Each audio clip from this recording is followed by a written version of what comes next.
Welcome to Bloom with Chelsea Rose. I'm so excited to have my good friend Diana Diaz with us today. Hey Diana, how are you doing Hi, today? I'm doing well. Thanks for having me. Yeah, thanks for coming on here. So excited to share you with our audience and all that you do. You do so many different things. Can you tell us a little bit about yourself and all the different things that you do? Yeah, I am a fashion designer and I'm a community organizer. Those are my two main things. But yeah, I also play music. I do some like producing work. I do a little bit of everything, I feel You like. also Yeah. paint. I also An paint. Yes. artist. Yeah, there's such a long list. I'm also a All the things. skateboarder. Uh-huh. Yeah. So cool. And so I wanted to talk to you about your fashion line, Diana Diaz. How did you get started in fashion? Well, let's go back before that because you worked in fashion for a long time, right? Yeah. Modeling and everything. What was your experience like in the industry in those early days? Yeah, so I started working in fashion a long time ago, and I started doing like operational stuff, and then I kind of moved up to design, and then I modeled and stuff. So everything was always from an outsider perspective as far as fashion design goes. But I knew I loved it, and I knew I always wanted to. I wanted to do it right in some form. I wanted that to be part of my life. But it was always very conflicting for me because my mother worked in the garment industry. Well, when I was a kid, she worked in the garment industry for like 25 years. So LA has one of the biggest manufacturing industries in the country. And a lot of them are pretty much legal sweatshops. Like there's all these like loopholes where a lot of these workers are getting paid pretty much like slave labor wages, right? Like 10 cents per piece that they're able to sew. And it's legal. It's not against the law. And How is that legal? Like, how does that it's this happen? like crazy like loophole where the Uh-huh. workers are like it's almost like by contract. So it's kind of how like waiters get paid $2 because they make tips, you know? Mm-hmm. So it's like this really fucked up thing that exists in the garment industry where that's possible because they get paid by piece. So it's like, oh well, if you sew, you know, 200 of these pieces, you could make $10, $15 an hour. But even though that's really not realistic, right? Mm-hmm. So that's how they're able to do it. So seeing that, it was like this really like conflicting thing for me because I loved fashion. I think because I was around it as a kid because my mother was a garment worker and was a seamstress. So I was always around clothes, but then at the same time I hated it because she was a garment worker and I would see how exploitative the industry was. So I studied community studies. I was like, I'm just going to be an organizer. That's how I'm going to make a difference. And I started working in fashion because I was like, maybe there's a way I can combine both, right? So I started working in the fashion industry. And then that's when I kind of was like, okay, like I think I've got enough tools from this to be able to start my own line and combine my love of fashion with with my love of activism. And that's when I started my line, like about a year ago. Yeah, and I remember like I was around when you were first starting the line and we You had a helped lot of me so yeah. much. You A helped me lot. too. It was around the time I was starting photography Yes. and I feel like we were just both like experiencing so many self-doubts. All the doubts that Mhm. you and fears that you experience when you're starting something new and jumping into something new. So it's really nice to be able to talk to you about that and kind of encourage each other and like bounce ideas off of each other. And so Yes. I wanted to ask you, like, what were some of the struggles with starting your line and how did you overcome those? Oh my God, there's so many. And I feel like I still am overcoming some. Yeah, I feel Uh, that. I think one is obviously the finance, right? Like when you don't have that startup money, you're really starting from zero. So you have to start so small. And that's always very, very scary to be like, I don't know if I'm going to be able to make it, but I'm going to go for it anyway. But I think also just being a woman, right, and being programmed to have that doubt. Like we grew up with doubt and fear instilled in us, right? Because we don't grow up in a society that supports women. And I think being a first gen is for me being like a daughter of immigrants and seeing my parents work so hard, but they worked because they had to provide for us, right? So they didn't work because it was they didn't do a job that was their passion to do, right? And so, but I was doing that. So to me, that was very scary. I was like, I'm gonna do something that no one in my family has really done, like do something because they love to do it, not because they had to do it. Mm-hmm.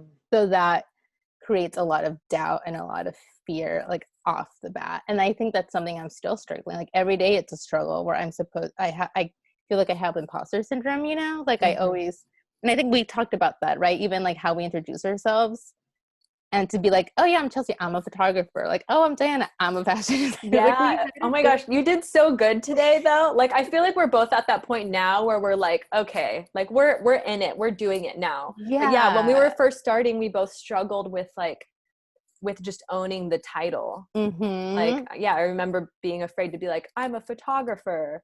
And I think a lot of people still struggle with that. But it's like, if you do it, then you do it. If you spend time doing that thing, then you're doing that thing. You don't have to be an expert at it, you know? And I think that's kind of part of what's been really cool about your fashion line, and seeing that come together is you're kind of just like, even though you have a lot of experience, it's very DIY, and that like you're just making it happen, like figuring it out as you go. And like, you're essentially a team of one, right? Like, how do you balance it all, and how do you keep it going?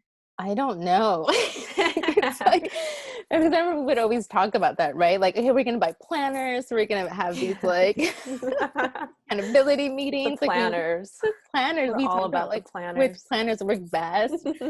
It's still like a struggle, but I think when you love to do something, you just figure it out. And I think I came to a point where I realized, like, if I continue to doubt myself and let fear take over, I'm always going to be stagnant. Like, I'm never going to grow, right? Like, my identity is going to become that fearful person. And I know that I didn't want to be that. I was like, I know I don't want to be that. So what's the other alternative? The other alternative is for me just to really like, not just to hustle, but to just fight that, right? To be like, no, like, I'm not, to push that aside. Kind of like, I'm going to push myself doubt aside. Then all like negative Diana, like, is just going to be pushed aside. And I'm going to just focus on what I want to achieve. And that is very scary. There's moments when my anxiety does take over and I can't even post on Instagram. You know, the idea of posting on Instagram freaks me out. It's like, I get fearful of even doing that. But I fight it. Like, I'm always like, oh, well, I'm going to do it anyway. You know, like, I'm always like stubborn about it. That's great. How do you bounce back from that? Because I experienced that too. And I think that's important for our listeners to know. I've talked about that before in the podcast, but like, you see people posting and they make it look so easy, but like behind the scenes, it is scary and it is hard to do that. Do you have any things that you do that help keep you grounded, whether that's like taking a break or certain like daily practices that you can do to like help battle that anxiety? Or is it just that like, all right, I just got to push through and just do it? I definitely, I ground a lot.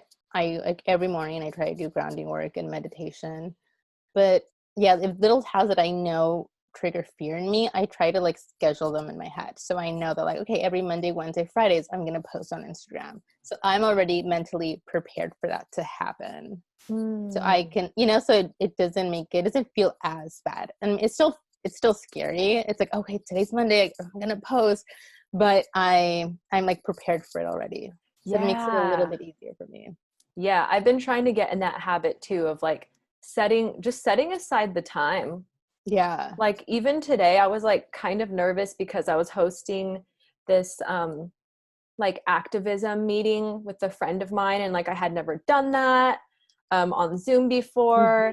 And then even doing this podcast interview, even though like you're my friend, like you're my good friend, I had to like remind myself, like, it's Diana, it's gonna be easy. Yeah. But because I took a little break from the podcast and I haven't done an interview in a few weeks, so like I was kind of like nervous about it for some reason. But I always like find that I have to just remind myself like it's gonna be fine. And then doing grounding, like went to the park this morning just to like clear my mind. I feel like things like that can really make a difference. Yeah, I think so too. And we were talking about earlier about like even recognize when you get used to it, you start recognizing when you're not grounded, you know, like not like I haven't grounded myself in like a week or something, and I could feel it where I'm like, oh my God, like I need to go back to doing some grounding because I'm feeling a little, my anxiety is coming up, it's creeping up again, and I could feel it, you know? Mm-hmm. Yeah, totally. And I wanted to ask you a little bit more about your line and like, what is the vision and the mission behind your line? So when I created my fashion line, I was like, I want the mission to kind of be right, like be in the forefront of the apparel. So the apparel is really just a tool that's used um, to create voice, you know, to kind of create dialogue. So the forefront is a space for, you know, non-binary, queer, like BIPOC folk can feel comfortable with themselves, explore identity, and at the same time create a change in the manufacturing industry, which is so exploitive to a lot of immigrants. Since a lot of immigrants make up the garment industry, right? Those are the people that are working there. So I wanted that to be the focus of my entire line. So through my clothes, I'm able to create that dialogue. I'm able to use it as a tool to bring visibility to all those things. So if it's like from the models or the photo shoots that I do, or, you know, asking people to create playlists that deal with identity, like all these things, I'm able to do it because of the clothes that I make. I love that. That's so cool. And it really shows in your social media. Um, Everyone listening, definitely check out Diana Diaz label on Instagram. I love that you're not just like promoting your products, but you're like sharing stories, and you share like history, like revolutionaries, different people throughout history, different movements that you highlight, different artists Yeah. from all different cultures that you're always posting. It's just like really inspiring stuff that Yeah, you're I just posting. think it's important for people to know that movements, it's a group effort, you know, like not one person is ahead of anyone else, you know? So in order to create a central critical change, you need a lot of people. A lot of people are involved. And I think that's what I want people to learn, right? It's like we can all make a difference if we're all just in this together and we keep the movement going. Like it can't end, right? Like we gotta do this. And that's like my ultimate goal is just I hope to educate people about that. Yeah, I love that. And that brings me to my next question. I wanted to ask you about the Loud community. Can you tell us a little bit Yes. about that? Oh, yes. So Loud, it's an amazing community of women, unidentified folks, like BIPOC people, who are all creatives in like the creative atmosphere and world.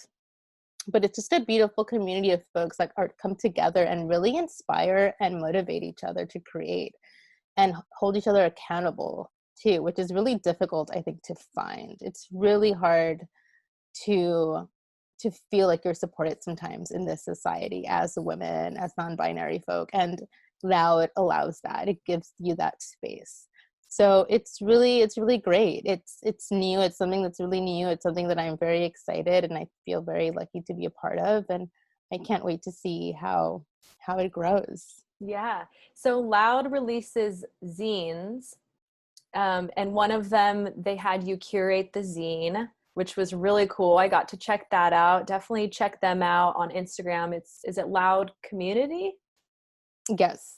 I Oh believe. my God, I don't I'll have to double check that. know. Um, but yeah, so you curated one of their zines, and the theme was duality. And I Yeah. thought that was really cool. You talked about like duality within your identity. Can you talk a little bit about that? Yeah. So I love, and I think in most of my artwork that I've done, I always play with the idea of identity and duality because to me they're intertwined, right? Like identity isn't isn't linear, just it's very complex, like in any sense of the word, right? So who you are, I feel like there's always two sides, right? There could be multiple sides, but there's definitely two sides for sure when it comes to you. and who you are. And to me, that's something I've always been kind of fascinated about with duality. I think it's growing up first gen, where I have my like Mexican upbringing, but also American upbringing. You know, the idea of Chicano, right? Like not being from here, but not being from there, like all these things. So I think I've always explored with duality throughout my entire life. So when they asked if I can be the guest editor, I was like, oh my God, let's do it on duality, because it just opens the door to so many things. So yeah, I talked a lot about my personal experience and how I relate to duality culturally and spiritually, being first gen, but even like not just American, but the concept of Mexican, right? So like being Afro Latina in Mexico, like what does that mean? Growing up, understanding that my great grandmother was a slave, and like and learning like all these ancestral beautiful roots that go back to Africa, and like dances and stuff. And then what does that mean to bring that here in the context of being Latina in the United States, where a lot of folks don't even know Afro-Mexicans exist, and how that plays into my life. So And I wrote can you about that. expand on that a little bit? Your great grandmother, so she came from Africa to Mexico. Yeah. Yeah. It was at So Oaxaca that yeah. she. So Oaxaca, there's the Costa Chica de Oaxaca, which is the south coast of Oaxaca, and Veracruz. A lot of slaves were brought in there during the Spanish colonization of Mexico. And so if you go to the coast of Oaxaca, or if you go to Veracruz, you're going to see a lot of Afro-Mexican folks there, or Afro-Indigenous folks. And in the Costa Chica specifically, the majority of the people that live there are Black and Indigenous. So my mother's from there. So that's where I grew up, just going there all the time. I was very lucky enough where I got the opportunity to go every year and just hang out there for months. And, you know, And you still visit I still when you visit. can. Yeah, Yeah. I visit. I try to go every year, you know. So it's my home. So what is your experience like when you're there? Like It's coming from LA to Oaxaca, like culturally, do you feel at home there? Do you feel out of place? Is it both? I feel at home. It's weird. I feel at home there. I just feel like it's whenever I go, I'm always like, I've arrived, like I'm home. Because it was just such a big part of my life growing up, right? So going there, hanging out with my grandma, hanging out on the hammocks, you know, taking dance classes and learning the dances that they dance in that area. It's a big part of my identity. So if anything, it's always whenever I come back here, back to the States, that I feel a little bit like an outsider, where I'm like, oh, I feel different being here, because over there everyone's just like me. You know, like everyone eats what I eat. Everyone talks like how I talk. Everyone, you know, but here I always feel a little bit like the outsider. You know, so that's really interesting to me, that I have that weird experience growing, and I was like born and raised in LA, but I still feel like that. Yeah. I mean, LA is like its own little world, you know? Mm-hmm. It's definitely like, I've always felt like, I always say, I've been in LA, this is like my 5th year living here. And I've always said the only way I can stand living in LA, because I don't consider myself a city person. I grew up in Riverside, which is a more low-key atmosphere. I always Yeah, said like the only way I can stand living in LA is if I'm able to escape here and there and like I travel agree. and go on trips. And we were just talking about that, actually, how important it is to like to get away from the city sometimes and just like be able to breathe. And I imagine it'd be like so refreshing to be able to get away and like reconnect with your roots. Yeah, Is it's there? so refreshing. Yeah, I I love it. imagine. And it's sneaky, it's near the beach. It's a tropical area. So I'm going to the beach all the time. And, you know, it's just tiny town, dirt roads, like there's nothing, but that's what makes it so beautiful, because that is everything. You know, it's like the opposite of living in a capitalist society. I love that. I love how you said that's everything, because I feel like I understand what you mean. Like we don't necessarily need all this excess all these like material things, and we always like want this and that and the house and the cars. But it's like when you strip those things away, like you can see what really matters. Mm-hmm. Like family, friends, food. Yeah. Just like enjoying spending time with your loved ones. Yeah. You And know? that's like, and that just really shines bright when you are able to disconnect from a city like LA, you know? Mm-hmm. It's something that you're able to, I think, realize, which is, I mean, it's good. I think it's good to get out of LA once in a while. I know I need to. Yeah, definitely. Is there anything that you like to bring back with you from Oaxaca? Any like practices or like healing practices that you've learned that you can do at home that make you feel connected in your culture and grounded being in Yeah. LA? Well, I have, so when I was like around like 14, my godmother taught, like she gave me this box, this like wooden box, and inside of it she just like instructed me to put things that were like very special to me, that meant something to me, so that I'm always kind of connected with like with Mother Earth, but with my spirit as well. And it's just elements of earth, you know, so like wind, water, whatever. And then but something else that maybe you would want, so if you always want love or family, you know, you would put something that reminds you of your family. So whenever I go to Oaxaca, I always try to take something that reminds me of that. So if it's like a shell from the ocean, or some bracelet, like whatever it is, I always bring something and put it in that box that I have on my altar all the time. I love that. That brings me to one of the questions I was going to ask you, and maybe you kind of answered it, but how can we connect with our ancestors, and why is that important? Yeah, I think it's important to connect with your ancestors because they carry so much knowledge, right? The idea of connecting with your mom because she has so much experience that she can teach you. It's the same concept, but we're going beyond that, right? So you're going beyond, it's like to your grandmother, to your great grandmother, to all these like beautiful people that existed before you that hold knowledge, and really important knowledge that you can take in. So when you connect to your ancestors, you're making a point to educate yourselves about them, you know, about their ways, about tools that they use that have helped them in their life that can help you as well. So to me, it's really important because not only am I allowing myself to grow, but I'm allowing myself to be connected to my family, you know, which by default is also to yourself. So Mm-hmm. it's important to stay grounded for that very reason. It's kind of like this circle, you know, you connect with your ancestors, you connect with yourself, and then you could stay grounded that way. Yeah, I think it's also great to be able to just like pay respect to your Mm-hmm. ancestors too, and everything they've been through and everything they've done, so that you could have the life that you have. Like Yeah. you were saying before, we're so lucky that we're able to follow our passions, but that wasn't the case for a lot of Yeah. our ancestors.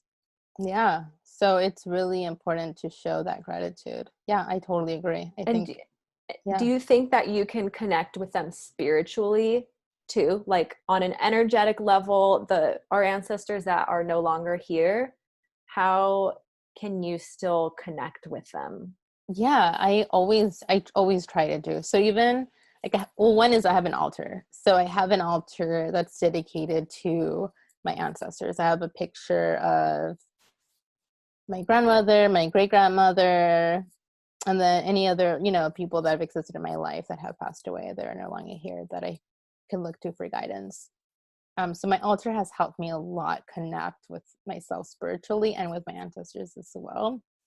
And even taking that moment, I think, to show gratitude. So even if it's just like pausing for 5 minutes and just thinking about them, that is a spiritual connection. Like you are spiritually connecting with your ancestors. Even just doing that, like even just acknowledging them for 5 minutes, even before you go to bed, like while you're laying in bed, you know, um, you are creating a spiritual connection. I love that. That's so beautiful, and that's such a great reminder. Yeah. Yeah. Yeah. I love So it. I wanted to ask you, a little bit about activism too, because you've always been involved in different things. One of them being Solidarity for Sanctuary. Can you tell us a little bit about that? Yeah, so Solidarity for Sanctuary is a immigrant and BIPOC advocacy organization. We help raise voices for these marginalized communities that wouldn't otherwise have, that don't usually have voice. So we use it to inspire, to help create, and to help vocalize the importance of social change within these communities. And one of the biggest things that we do is we have concerts where these people can go to and feel that solidarity in one place, feel that beautiful energy, be with other folks that look like them, that sound like them, and really see themselves in a large number and be like, wow, there is a lot of us and we are going to be okay and we have each other. And through solidarity, we can create a difference. There's people here that support me.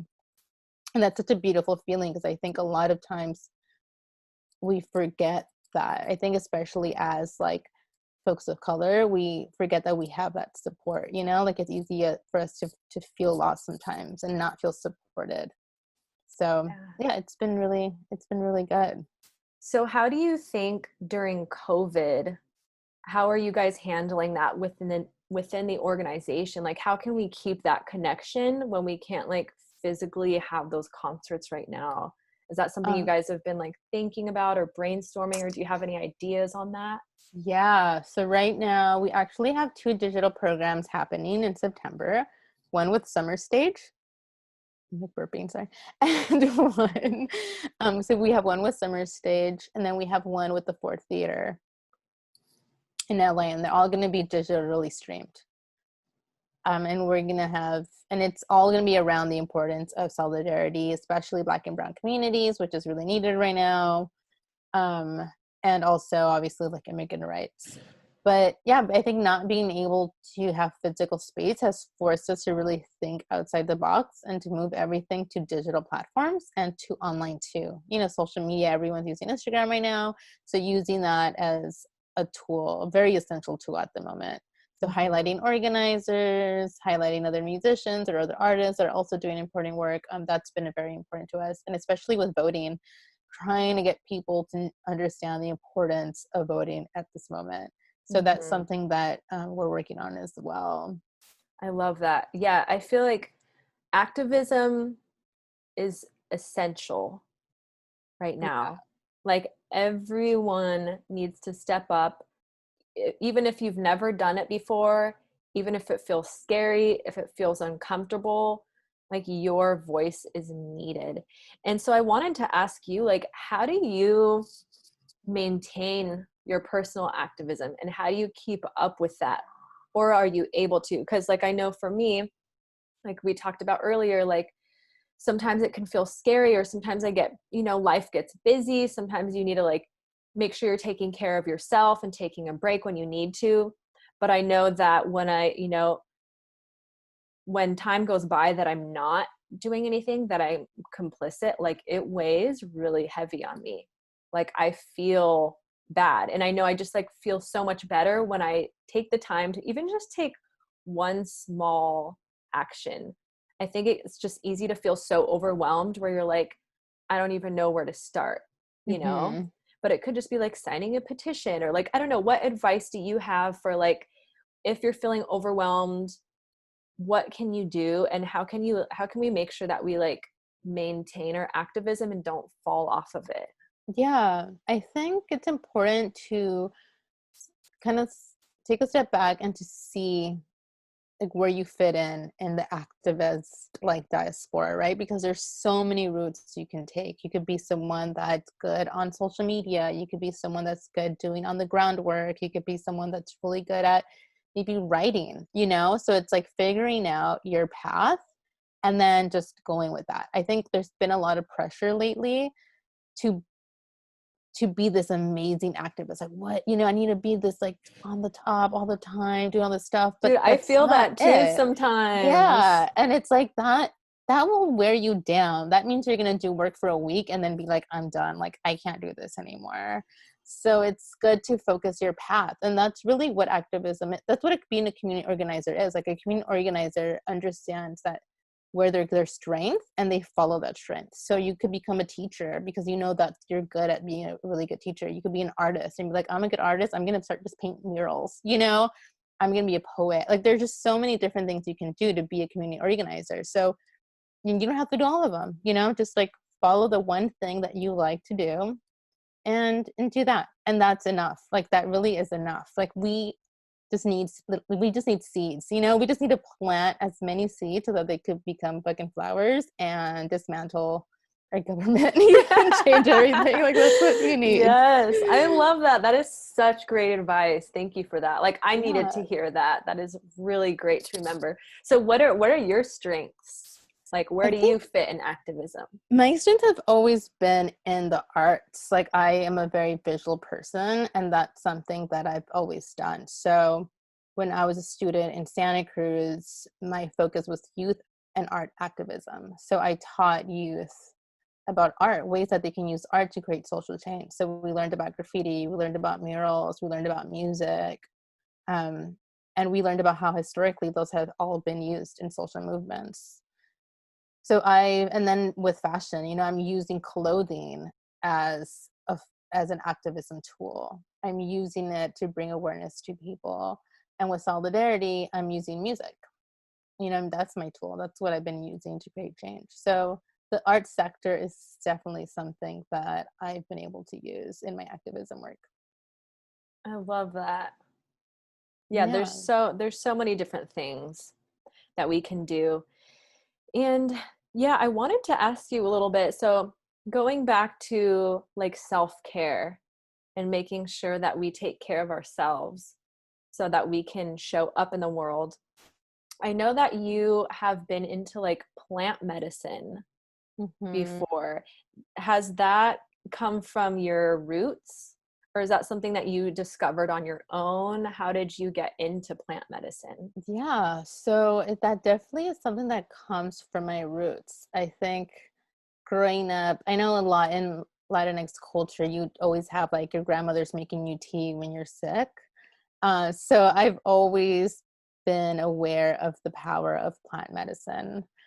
And so it's something that I started to always just explore. And then it was until maybe I was a teenager that I started to explore more of that. My family, a lot of the women in my family have always practiced curandismo, which is just a form of healing.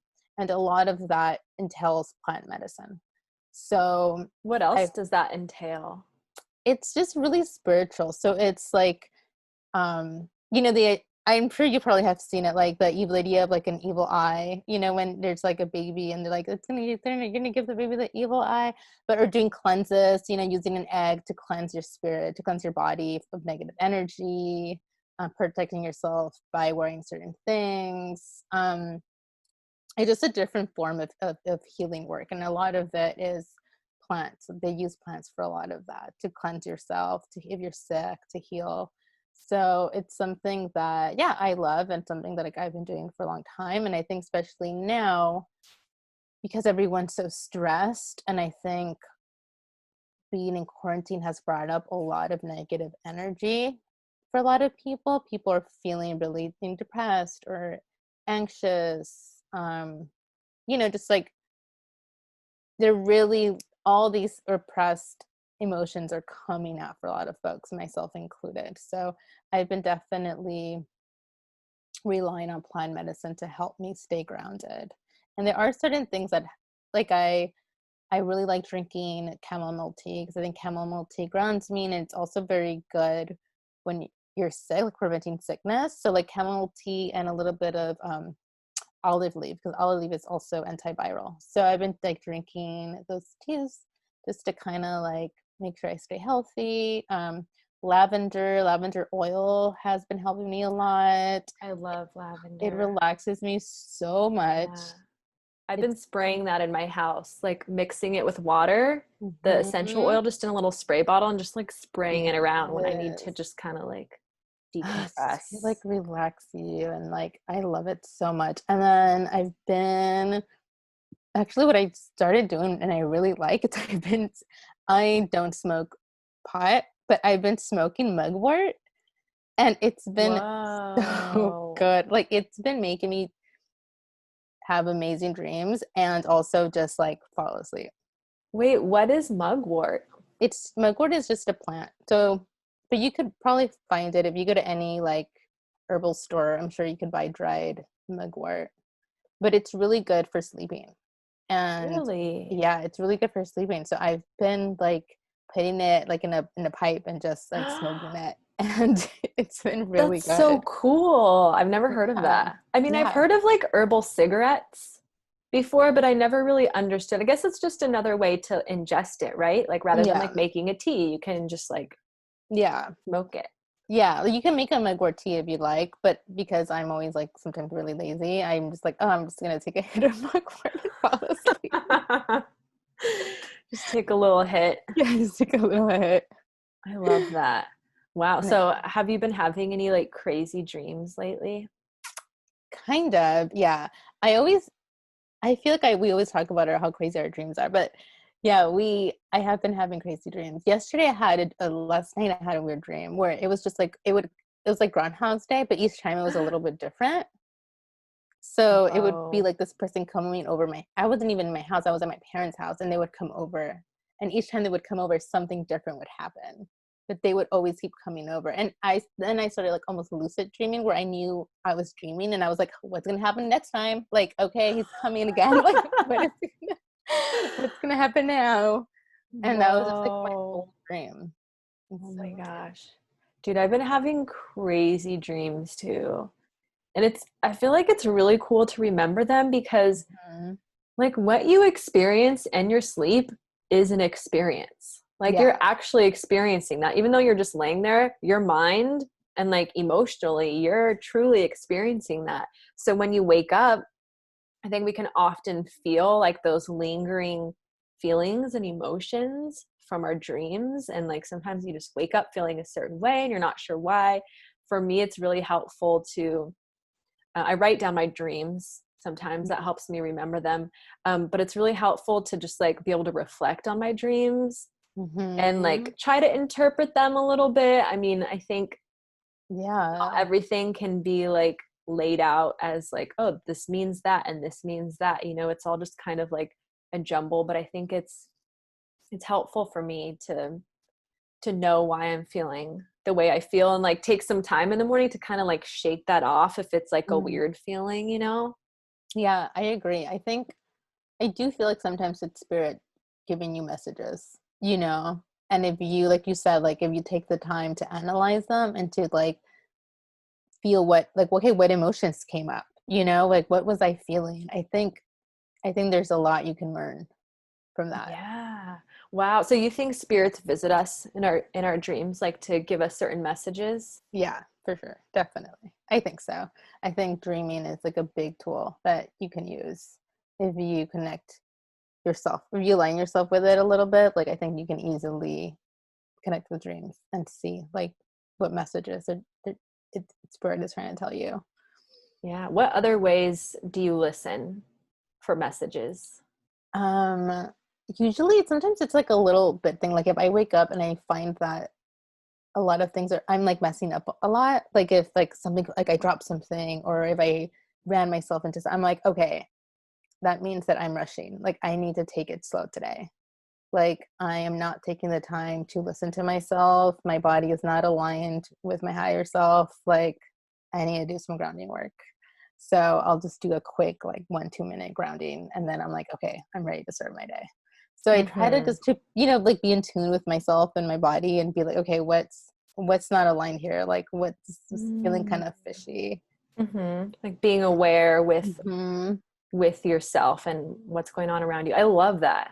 That's Yeah. like that's been something I've been trying to be better about too, because I find that I often do that too, especially like I'm like you, I do so many different things and juggle Mhm. so many different things. My brain can be like all over the place sometimes. And I'm like trying to do this and that and just like trying to do everything so fast that sometimes like, yeah, I like mess up or literally like drop Yeah. things or just like get really clumsy and like, yeah, I have to Yeah. stop and like remind myself like what I've been having to do lately is like okay, do you ever feel like really overwhelmed doing all these different things? You have like this Mm-hmm. huge to-do list. I've been having to just remind myself lately, just like, it's fine. Like, you don't have to do it all right now. You don't even have to think about it all right now. It will get done. Don't worry about it. Let's just focus Mm-hmm. on this one thing. Yeah, that's so true. That's cool that you're able to do that too, because I think it's hard to remind yourself. Like, I don't know, this morning that kind of was happening to me where I was hungry and I was like, I can't eat. Like, I have to email, like, I have all these emails to do. And I kind of had to do the same where, like, it's okay. Like, eat, you'll feel way better. Like, come back. The emails are still going to be there. Like, you'll be okay. Yeah, Yeah. totally. It's so important. And even just being like, okay, I didn't get to that one thing today, or I might not get to it today. Like, Yeah. that's It's fine. okay. Like, it will get done. It'll get done when it needs to get done.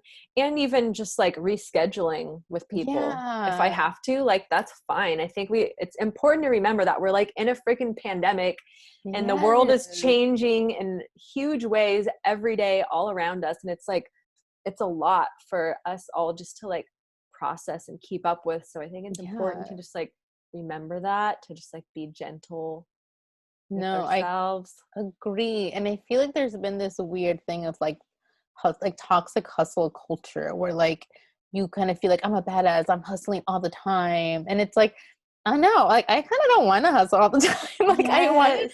actually like have time for myself. I want to have time to like for self-care and to love myself. And I can't, if I work all the time, I'm not gonna be able to do that. Totally. I feel like, especially being in LA, I mean, I think it's changing now. Hmm. The dialogue, the narrative, and like the way we're all seeing it is changing now. But like thinking about, when you were starting your clothing line and when I was like becoming a photographer, like Yeah. that was the mentality. It was like, the busier you are, the better. Or like, it's like we Yes. would put our value in our productivity and like, oh, well, I do this, this, and this. Like, and that's just like, yeah, you're going to burn yourself out. And like what we were Yeah. talking about before, just like realizing, I think that's one of the things that like being in quarantine, those of us that were privileged enough to be able to quarantine and stay home, I think that's what it showed a lot of us. It's like what we were talking about, like the simple things in life that are the most important, just like those simple, Yeah. having that time for yourself or Hmm. having that time with family and friends. Yeah. Like you want to be your best self. Like you want your best self to show up all the time, and you want to make sure that you're taking care of that.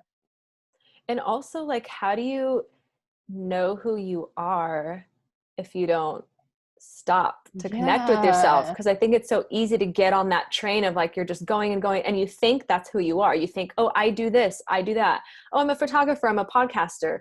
That's who I am. Those are things that you do and yet like is part of your identity and your character, but that's not like who your soul is.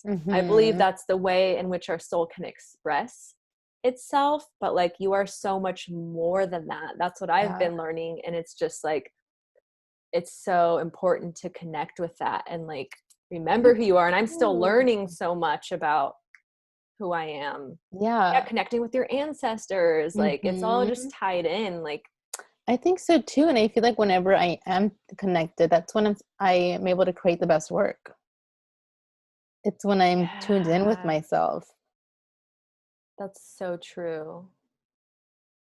Yeah. Yeah. It makes me want to write some music. I know I I haven't haven't played been my harp in a while, and writing. I'm like, I need to play my harp now. Yeah. Yeah. Diana also plays harp, which is so cool. Hmm. Yeah. I haven't been playing a lot of guitar. And I think I'm feeling like it's time to get back to it because that is like one of the ways in which I connect with myself that like makes me feel like me. And it's one of the Yeah. ways in which I feel like I can channel spirit. Like you talked about Yeah. earlier, like kind of finding what feels natural for you. I Hmm. believe that is like that's your power. And whatever Yeah. feels natural where you can just spend time doing it, you don't even notice that time's going by. You can kind of get into that meditative state, whether that's like painting or drawing or like organizing your closet or Yeah. whatever it is for you. Like there's so many different ways to like to channel like your higher self and that higher like purpose. Yeah. That's so true. Yeah, it could be anything. And it could probably change, it could change week to week too, you know? Yeah, that's important to remember too, that it Yeah. can change and not like putting the pressure. I used to put pressure on myself, like if I like, oh my gosh, I haven't played guitar in a while, or I haven't played music. And yeah, I've been a little bit more gentle and just being like, oh, well, I'll come back to it when it feels right and when I feel ready. Yeah. That's important. It's important to do that. That's cool that you do that. Yeah. Yeah, I think so too. Yeah. Well, Yeah. I think we're just about ready to wrap this up. Aw. So I wanted to ask, you mentioned some of your recipes, Mhm. but do you have a recipe that you can share with us that I can share it on my blog and link it in the show notes? Do you have anything in mind that you would like to share, like a tea or? Yeah, well, the tea that I always use and I love, it's very simple. It's really just the chamomile tea. So, with chamomile tea with cinnamon sticks and a little bit of olive leaf just for that antiviral property. But it really calmed me down. The chamomile allows and the cinnamon sticks just like calm your whole body down. You're able to concentrate and stay grounded. I like to drink it before going to bed. And if I have an upset stomach, I'll drink it. It really is just like my go-to tea for anything. I just kind of make it, and I really love it. I've been drinking it since I was a kid, and it's always Nice. been there. Yeah. I'm excited to try that. That sounds really tasty too. Yeah, you could put some like honey in there too, and honey's also Mm. amazing and really good for you. So, yeah, Awesome. Thank you for sharing that. of course. And do you have any last thoughts or like any advice for any artists out there that are like struggling in any way? Any advice you would give them to? Um, I think it's don't I think we tend to be very hard on ourselves. And when we feel self doubt, we feel worse that we're feeling self doubt. You know, like we feel so bad that we feel bad that we, Yeah, that's and so it's, true. yeah, right. And it's like, no, like it's okay to feel bad. And just, you just, all you have to just understand where that feeling is coming from. Ask yourself, like, what's the root of this? Why is it scary? Why do I feel fear? Because those are natural feelings that are going to come up when you're an artist because you're doing something beautiful and amazing that folks haven't done before. You know, like what you're creating specifically is so unique to you, and that's amazing, and that's something that deserves to be seen by other folks. So don't stop yourself, you know, like keep going. Yeah, yeah, honor those feelings. Yeah, honor them, because I think when we don't, we tend to just get more upset at ourselves, and then we stop doing the work. We just give up, you know. Hmm. um and so the point is not, we don't want that to happen. We want to keep going. So yeah, honor those feelings, analyze them, sit with them, ask your community for support too. You know, like you are such a huge support for me, and I'm so grateful for you. Oh, same. So, you know, it's like go to your friends, your family, whoever it is, because they will be there for you. Yeah, I love that. So there's so many great reminders in this Yeah. episode. I feel like we covered a lot of things, like Yeah. even things that I knew but like needed to hear again, and just like it's important to just like be reminded of those things sometimes. Like we're all the struggles that you're going through, like everyone experiences Hmm. that, and like it's okay to lean on each other and like ask for help when you need it. Yeah, it's Yeah. true. It's important. Well, thank you so much, Diana, for Thank joining us today you. and for sharing yourself with us. Where can people find you and connect with you online? Um, Instagram, Diana Diaz Label. Website would be dianadiaz.co or dianadiazlabel.com. Awesome. Definitely check out her clothing line. All right. Well, thanks so much for tuning in, everybody. Have a beautiful day.